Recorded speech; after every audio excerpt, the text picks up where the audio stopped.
English speaking course के day 20 में आप सभी का स्वागत है। और आज हम करने वाले हैं प्रैक्टिस। ये प्रैक्टिस एक्सरसाइज है। कई सिंपल सेंटेंसेस प्रेजेंट, पास्ट और फ्यूचर की दो कैटेगरीज को हमने अलग अलग वीडियोस में समझा है। डे 15 में प्रेजेंट की कैटेगरी 1, डे 16 में कैटेगरी 2, डे 17 की वीडियो में हमने पास्ट की कैटेगरी 1 और 2 दोनों को देखा, फ्यूचर की कैटेगरी 1 को डे 18 में और कैटेगरी 2 को डे 19 में।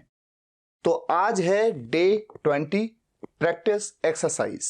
अब प्रैक्टिस केवल 10, 20 या 50 सेंटेंसेस से तो होगी नहीं, क्योंकि कैटेगरीज दो हैं, 6 कैटेगरीज हैं और हर सेंटेंस पॉजिटिव भी हो सकता है, नेगेटिव हो सकता है, इंटरोगेटिव, नेगेटिव इंटरोगेटिव, सबके अलग रूल्स हैं। और एक ही सेंटेंस को दो 3 तरीके से बनाना भी मैंने आपको बताया। तो इसलिए पहले हम रिटन प्रैक्टिस करेंगे, मतलब लिख के प्रैक्टिस करेंगे। आपके सामने सेंटेंस आया, आपने उसको लिख के बना लिया। उसके बाद हमें करनी पड़ेगी स्पीकिंग प्रैक्टिस। इसका मतलब क्या है कि सेंटेंस आया, आपको लिखना नहीं है, आपको मन ही मन सोचना है कि उस सेंटेंस को कैसे बनाया जाएगा रूल्स के हिसाब से, और फिर मन ही मन बना करके आप उस सेंटेंस को बोल पाए। इतना एक्सपर्ट आपको होना है, तभी आप इंग्लिश स्पीकिंग कर पाएंगे। केवल लिखना नहीं बल्कि स्पीकिंग। लेकिन ये स्टेप बाय स्टेप होगा। पहले आपको रिटन प्रैक्टिस करनी, पहले ये देखना है कि आप सेंटेंस को बना पाते भी हैं कि नहीं। तो आज मैं कुछ सेंटेंसेस लेता हूं, फिर आपको इस वीडियो के एंड में बताऊंगा कहां पर मैंने आपके लिए बहुत सारे सेंटेंसेस रखे हैं जिन्हें आप एक्सेस कर सकते हैं। तो आइए शुरुआत करते हैं। सबसे पहले कुछ सेंटेंसेस आपके सामने रखता हूं और रूल्स के हिसाब से बना के आपको दिखाता हूं। यह है हमारा पहला सेंटेंस। उस ग्लास में पानी नहीं था, में था आ गया, में था।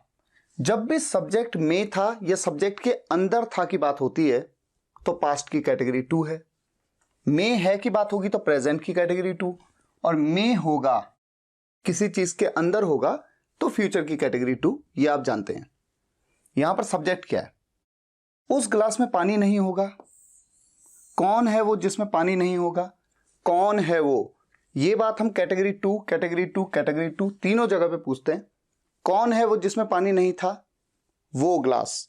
तो सब्जेक्ट है वो ग्लास, तो दैट ग्लास। ये तो बिल्कुल क्लियर है कि ये आएगा, ये सब्जेक्ट है।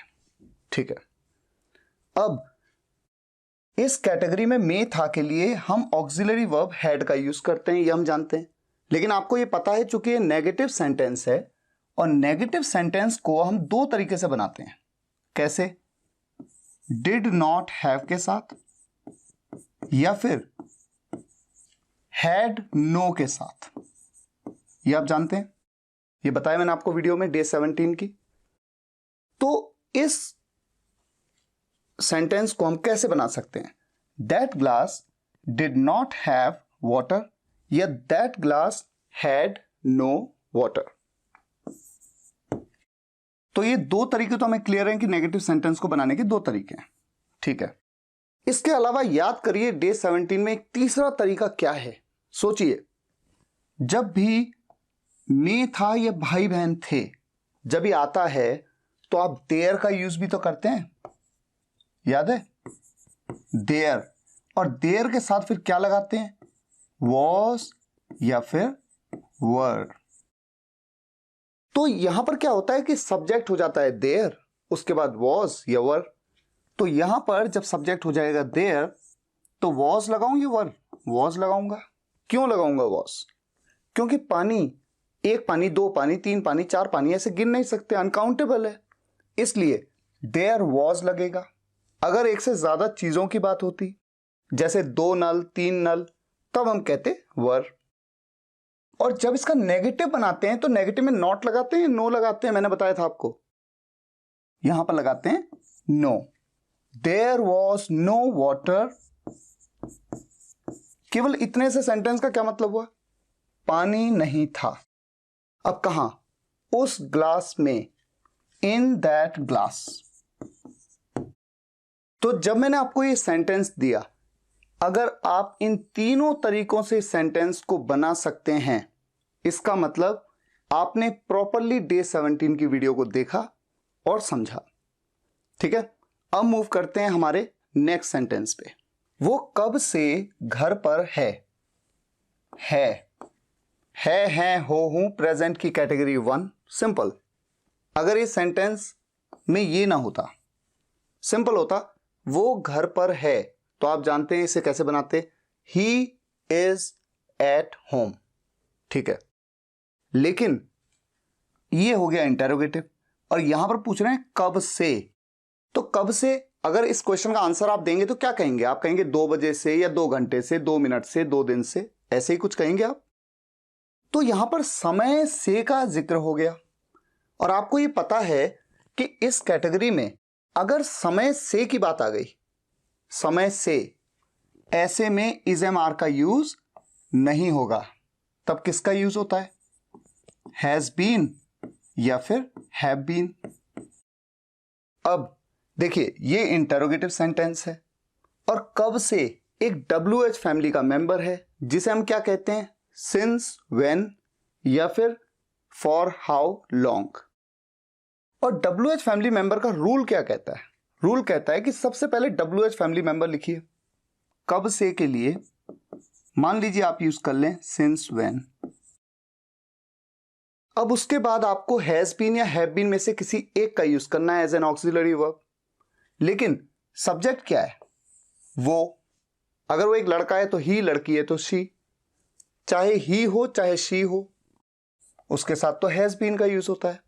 अब WH फैमिली मेंबर के बाद ऑक्सिलरी वर्ब आती है किसी भी इंटरोगेटिव सेंटेंस में। रूल्स मैंने आपको सब बताए थे। हैज आएगा और आपको यह भी पता है कि जो भी ऑक्सिलरी वर्ब 2 वर्ड्स की होती है, जैसे हैज बीन, ऐसे में हैज आ जाएगा पहले सब्जेक्ट से।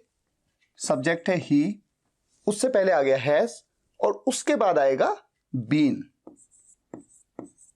और फिर हम कहते हैं ऑब्जेक्टिव पार्ट घर पर, एट होम। यहां पर सिंस, व्हेन की जगह पर हम WH family member for how long का भी यूज कर सकते हैं। यह बात मैंने आपको WH फैमिली मेंबर की वीडियो में बताई है। तो अगर आपने since when has he been at home या फिर for how long has he been at home, इन दोनों में से किसी एक तरीके से सेंटेंस को बनाया है तो आपने सही बनाया। लेकिन अगर आपने ऐसा कहा since when is he at home, is he at home, तो आपने पूरी तरह से सही नहीं बनाया है। स्पीकिंग में अगर आप यूज करेंगे तो ठीक है, एक बार को एक्सेप्टेबल होगा, लेकिन इंग्लिश नेटिव भी ऐसे ही बोलते हैं और सही मायने में इंग्लिश यही है। तो केवल ये 2 तरीके ही बिल्कुल सही हैं। अब मूव करते हैं हमारे तीसरे सेंटेंस पे। इस वक्त मेरा मोबाइल किसके पास होगा? पास होगा आ गया। आपने तुरंत देखा कि फ्यूचर की कैटेगरी 2 है, आपने सोच लिया कि विल हैव का यूज होना है, लेकिन तभी आपके दिमाग में ये आना चाहिए इस वक्त। ये फ्यूचर की बात नहीं हो रही है, मैं आपसे पूछ रहा हूं इस वक्त मेरा मोबाइल किसके पास होगा। तो इस वक्त मतलब एट प्रेजेंट, यानी कि इस पल में, इस वक्त, प्रेजेंट में। तो ये फ्यूचर का सेंटेंस नहीं है, कैसा सेंटेंस है? प्रेजेंट का। एक बात तो ये क्लियर होनी चाहिए। और जब ये सेंटेंस प्रेजेंट का है तो जब भी फ्यूचर में नहीं, होगा आ रहा है ठीक है, लेकिन फ्यूचर की बात ना होकर के प्रेजेंट या पास्ट की बात होती है, ऐसे में विल नहीं, क्या यूज होता है? वुड। ये बात मैंने आपको बताई है ठीक है। तो यहां पर विल हैव नहीं यूज होगा, क्या यूज होगा? Would have. अब दूसरा पॉइंट, इंटरोगेटिव सेंटेंस है और मैं पूछ रहा हूं इस वक्त मेरा मोबाइल किसके पास होगा? जिसके पास होगा वही तो सब्जेक्ट है। इस कैटेगरी में हम कहते हैं सब्जेक्ट के पास है, इसमें हम कहते हैं सब्जेक्ट के पास कुछ था, और इसमें हम कहते हैं सब्जेक्ट के पास कुछ होगा। तो यहां पर तो सब्जेक्ट के बारे में ही पूछ रहे हैं। तो जब सब्जेक्ट के बारे में ही पूछा जाता है, ऐसे में जो स्पेशल केस यूज होता है क्या होता है? WH family member as a subject treat किया जाता है। उसके बाद मैंने आपको ये बताया है, उसके बाद अब चूंकि यहां पर विल हैव का तो यूज नहीं होगा, क्या यूज होगा? Would have. वुड हैव, और उसके बाद आ जाएगा पूरा ऑब्जेक्टिव पार्ट, और फिर चूंकि ये क्वेश्चन है तो क्वेश्चन मार्क। अब एक चीज और, पास है, पास था या पास होगा के सेंटेंसेस में आप अपने आप से एक क्वेश्चन पूछते हैं कि कौन है वो जिसके पास होगा? कौन है वो? तो किसके या किसका के लिए हम जानते हैं WH फैमिली मेंबर हुज का यूज होता है, लेकिन इस कैटेगरी में कौन है वो जिसके पास होगा, तो कौन के लिए हु का यूज होता है as a WH family member, जो कि एज अ सब्जेक्ट रेफर कर रहा है, सब्जेक्ट को ही रेफर कर रहा है। तो यहां पर हु, उसके बाद वुड हैव। अब ऑब्जेक्टिव पार्ट, ऑब्जेक्टिव पार्ट क्या है? मेरा मोबाइल इस वक्त, माई मोबाइल राइट नाउ, है ना इंटरेस्टिंग सेंटेंस। इस वक्त मेरा मोबाइल किसके पास होगा? Who would have my mobile right now. इसी तरह से लिखना है, इसी तरह से बोलना है। अभी पहले लिखने की प्रैक्टिस करनी है, फिर कुछ भी आपको लिखना नहीं है, सेंटेंस आपके सामने आया और तुरंत दिमाग में आना चाहिए हु वुड हैव, किसके पास होगा? Who would have my mobile right now. ठीक है, अब मूव करते हैं अगले सेंटेंस पे। कार में कितना पेट्रोल था? इंटरोगेटिव सेंटेंस है, में था, में था, कैटेगरी 2 है पास्ट की। कार में था यानी कार के अंदर था। ठीक है, में था का सेंस, अंदर था का सेंस आ रहा है। इंटरोगेटिव सेंटेंस है, WH फैमिली मेंबर है, कितना पेट्रोल, हाउ मच पेट्रोल, ये तो क्लियर। अच्छा, आपको ये पता है कि हैड का नेगेटिव होता है डिड नॉट हैव, और जब इंटरोगेटिव सेंटेंस बनाया जाता है तो WH फैमिली मेंबर के तुरंत बाद पहले डिड आता है और उसके बाद सब्जेक्ट, और सब्जेक्ट के बाद आता है हैव। सब्जेक्ट से पहले डिड, सब्जेक्ट के बाद हैव। और इसका रूल भी लिख देता हूं अगर आपको याद नहीं है तो, वैसे आपको याद होना चाहिए। WH फैमिली मेंबर, उसके बाद डिड, उसके बाद सब्जेक्ट, उसके बाद हैव, उसके बाद ऑब्जेक्टिव पार्ट। अब जब मैं इस सेंटेंस को बनाऊंगा, कितना petrol, how much petrol did the car have, simple. Object यहां पर कुछ और है ही नहीं, तो एक तरीका तो ये बिल्कुल क्लियर है, how much petrol did the car have. अब सोचिए कि क्या दूसरा कोई तरीका है इस सेंटेंस को बनाने का। ध्यान दीजिए, में था ये भाई बहन थे, ऐसे सेंटेंसेस को तो हम देयर के साथ भी बनाते हैं, देयर, और फिर उसके बाद हम वॉज या वर का यूज करते हैं। अब सोचिए, इस सेंटेंस को आप देयर के साथ बना सकते हैं। जब हम देयर के साथ बनाएंगे तो कैसे बनाएंगे? WH फैमिली मेंबर तो एज इट इज रहेगी how much petrol.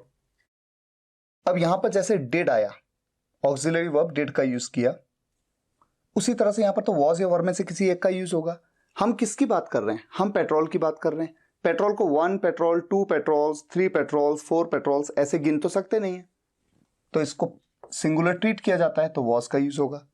How much petrol was, उसके बाद सब्जेक्ट में देयर का यूज करेंगे। ये बातें सब बताई है मैंने आपको, पर रिवाइज हो रहा है। How much petrol was there, कहां पर? अच्छा, how much petrol was there, इसका मतलब क्या है? कितना पेट्रोल था, किसमें? कार में, in car. How much petrol was there in the car. तो देखिए, दो तरीके से इस सेंटेंस को बनाया जा सकता है, how much petrol did the car have, या फिर how much petrol was there in the car. Sentence number 5, इन घरों में कितने नल हैं? में है आ गया, में है, ठीक है, प्रेजेंट की कैटेगरी 2। इन घरों में है यानी इन घरों के अंदर हैं, तो के अंदर है के सेंस आ रहा है, ठीक है, ये कैटेगरी 2 है, ये कंफर्म है। अब चूंकि ये इंटरोगेटिव सेंटेंस है, इंटरोगेटिव सेंटेंस के रूल के हिसाब से सबसे पहले तो WH फैमिली का मेंबर लगेगा। कितने नल को हम क्या कहते हैं? सोचिए, हाउ मैनी टैप्स। यहां पर हाउ मैनी का यूज क्यों किया? क्योंकि नलों को हम गिन सकते हैं, 1 नल, 2 नल, 3 नल, 4 नल, या इंग्लिश में 1 टैप, 2 टैप्स, 3 टैप्स, 4 टैप्स, तो गिन सकते हैं, इसलिए हाउ मैनी।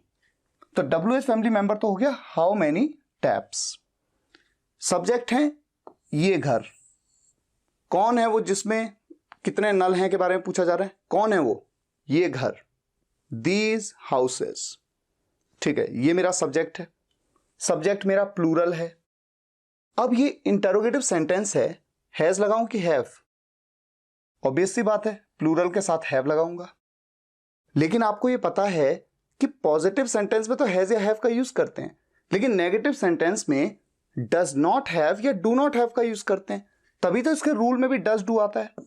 सबसे पहले WH फैमिली मेंबर, उसके बाद डज या फिर डू, उसके बाद आता है सब्जेक्ट, उसके बाद आता है हैव, और उसके बाद आता है ऑब्जेक्टिव पार्ट।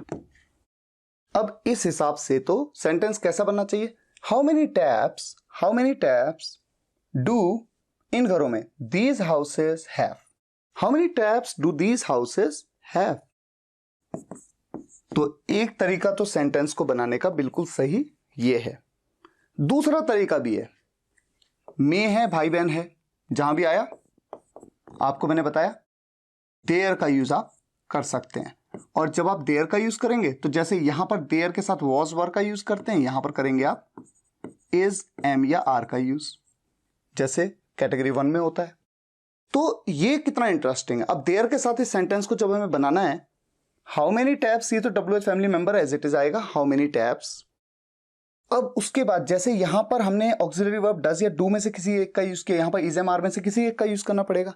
अब सोचिए इज का, एम का या आर का किसका यूज करें। हाउ मेनी टैप्स आर, क्यों, क्योंकि एक से ज्यादा की बात हो रही है। हाउ मेनी टैप्स आर, और उसके बाद subject there, how many taps are there. अब उसके बाद ऑब्जेक्टिव पार्ट, क्या है ऑब्जेक्टिव पार्ट, इन घरों में, in these houses, how many taps are there in these houses. तो इन दोनों तरीकों से इस सेंटेंस को बनाया जा सकता है। इसके अलावा इस सेंटेंस को बनाने का कोई तरीका नहीं है। अगर आपने इनमें से किसी एक तरीके को बनाया तो फिर आपने बिल्कुल सही बनाया, नहीं तो गलत बनाया। ठीक है, अब मूव करते हैं सेंटेंस नंबर 6 पे। किसके पास किताबें नहीं थी, पास था की बात हो रही है। ठीक है, ये पास्ट की कैटेगरी 2 है, ये तो हमें क्लियर हो गया। अब हमने देखा ये सेंटेंस इंटेरोगेटिव भी है और ये सेंटेंस नेगेटिव भी है, तो नेगेटिव इंटेरोगेटिव है। अब देख लीजिए सब्जेक्ट कौन है, किसके पास किताबें नहीं थी, जिसके पास नहीं थी वही तो सब्जेक्ट है। यानी जब मैं पूछ रहा हूं किसके पास किताबें नहीं थी तो मैं तो सब्जेक्ट के बारे में पूछ रहा हूं, क्योंकि अगर आप कहेंगे राहुल के पास नहीं थी तो सब्जेक्ट है राहुल, रवि के पास नहीं थी तो सब्जेक्ट है रवि। तो ऐसे क्वेश्चंस में जहां पर सब्जेक्ट के बारे में ही पूछा जाता है, कौन है वो जिसके पास नहीं थी, तो कौन के लिए हम क्या यूज करते हैं, हु, है ना, पास था, पास है, पास होगा की कैटेगरी में। और स्पेशल केस में WH फैमिली मेंबर जो कि सब्जेक्ट को ही रेफर कर रहा है, रूल ये है। अच्छा, रूल की बात करते हैं, उससे पहले देखो इस सेंटेंस को बनाएंगे कैसे। किसके पास किताबें नहीं थी, who did not have books. ये आपको तुरंत याद आना चाहिए, ऐसा नहीं कि आप पहले रूल लिखेंगे, आपको तुरंत ऐसे आना चाहिए याद, हु डिड नॉट हैव, क्योंकि हैड का नेगेटिव क्या होता है, did not have, who did not have books, सीधे ऐसे। या फिर हु हैड नो बुक्स, आपको यह भी ध्यान है हैड का नेगेटिव हैड नो के साथ भी बनता है, हैड नो या डिड नॉट हैव, ये दो तरीके हैं। तो रूल क्या कहता है, रूल आपको पता है, WH फैमिली मेंबर, उसके बाद डिड नॉट हैव, और उसके बाद आता है ऑब्जेक्टिव पार्ट। और अगर आपको याद हो तो मैंने आपको यह भी बताया था कि जब किताबें, मैंने ये नहीं कहा 2 किताबें, 3 किताबें, 4 किताबें, ऐसे में मैं यहां पर हैड के साथ नो का भी यूज कर सकता हूं। तो WH फैमिली मेंबर क्या है, who did not have books या फिर हु हैड नो बुक्स। ये 2 तरीके हैं। अगर आपने डे 17 की वीडियो को देखा है तो ऐसा हो ही नहीं सकता कि आप इस सेंटेंस को ना बना पाएं।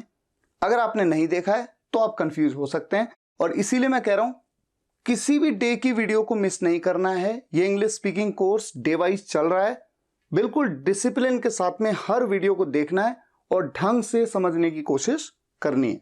कल सुबह हम सब 5 बजे से पार्क में होंगे। अब इस सेंटेंस को जब आप देखेंगे तो आपके मन में आ सकता है में होंगे आ रहा है, में होंगे की बात हो रही है, लेकिन में होगा, में था या में है, इसका सेंस क्या निकलता है कि सब्जेक्ट में था, सब्जेक्ट में है, सब्जेक्ट में होगा, यानी सब्जेक्ट के अंदर होगा। जैसे ग्लास में पानी होगा, कमरे में खिड़कियां होंगी, इस तरह का सेंस।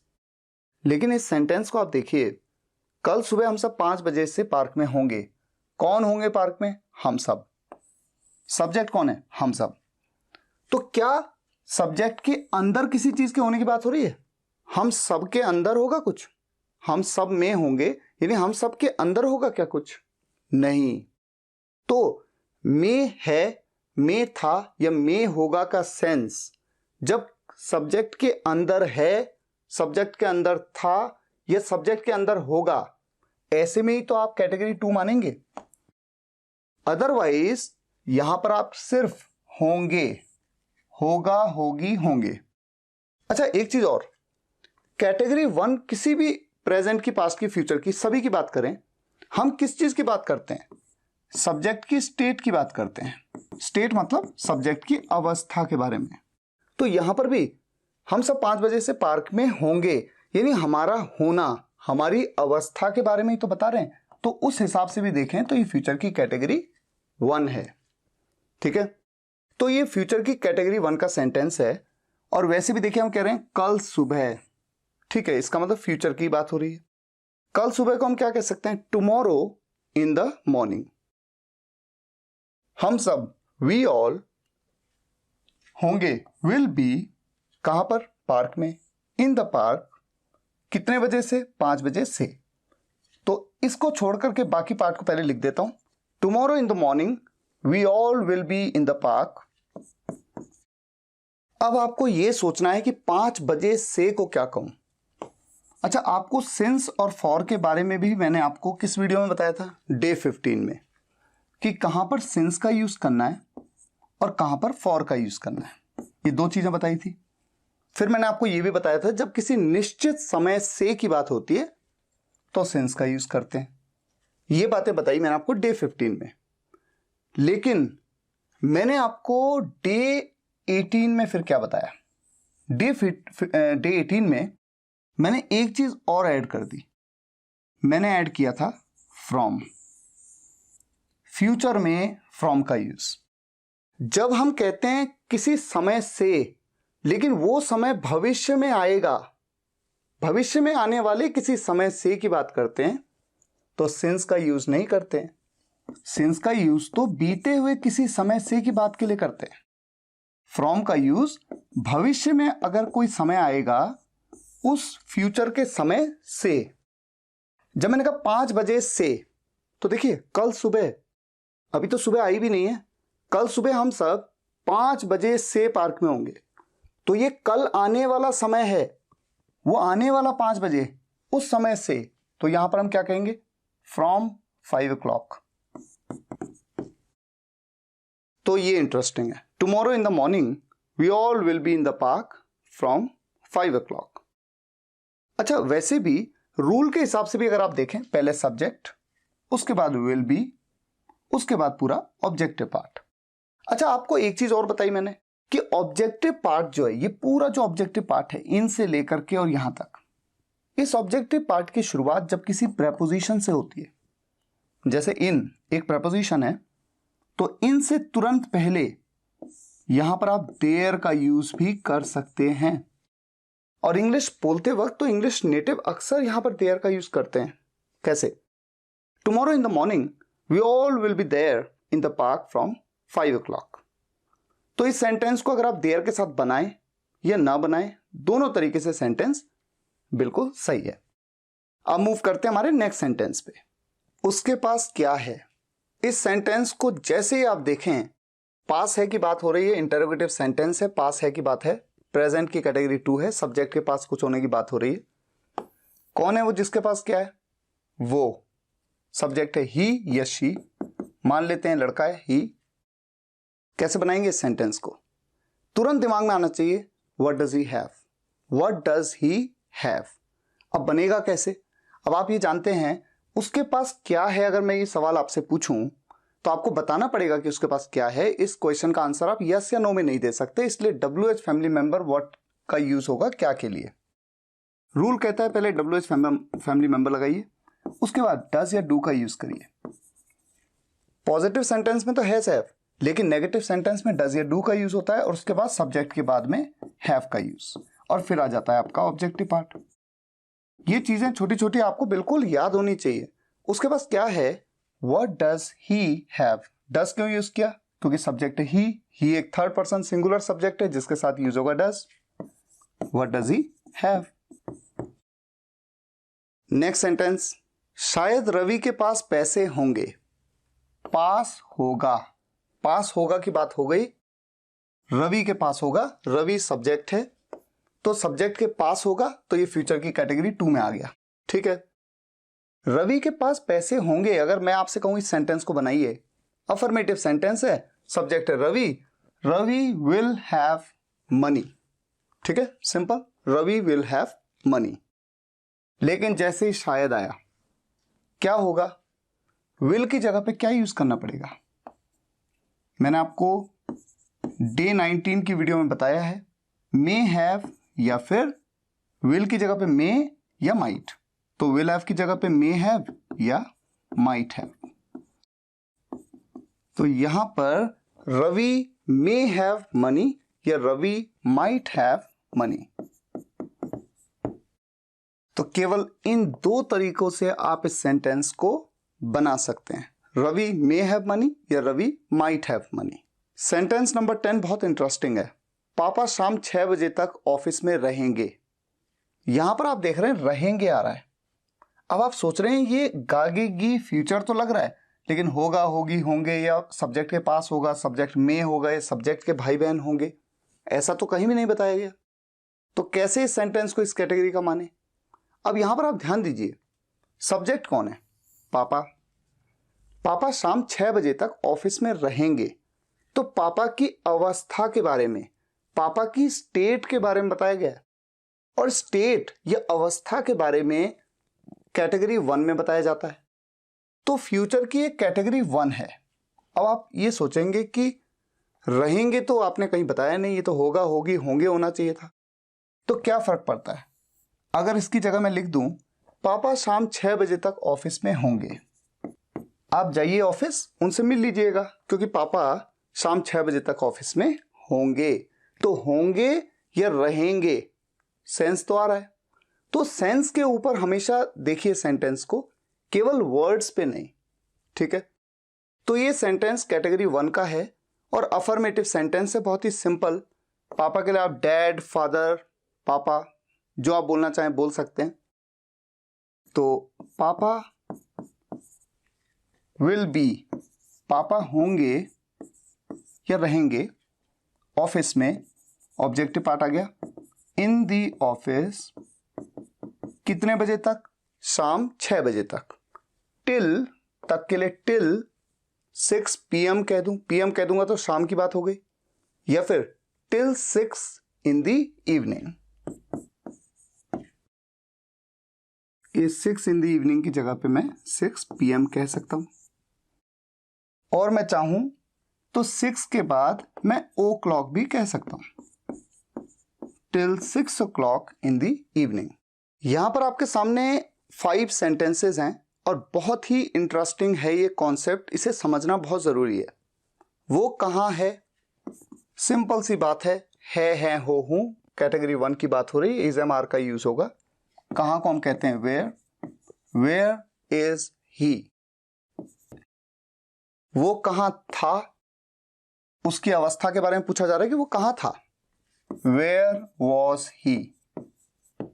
तो प्रेजेंट में पूछ लिया, पास्ट में पूछ लिया, अब मैं फ्यूचर में पूछ रहा हूं, वो इस वक्त कहां होगा। गागेगी आ रहा है, कहां होगा। तो आपको लगेगा फ्यूचर है, लेकिन फिर से एक बार, इस वक्त कहां होगा। ये तो प्रेजेंट की बात हो रही है, मैं आपसे पूछ रहा हूं वो इस वक्त कहां होंगे या वो इस वक्त कहां होगा। तो इस वक्त यानी प्रेजेंट में। तो डे 18 की वीडियो में बताया था विल को किस में चेंज करेंगे आप, वुड में। तो इस सेंटेंस को इंटेरोगेटिव सेंटेंस से कैसे बनाएंगे?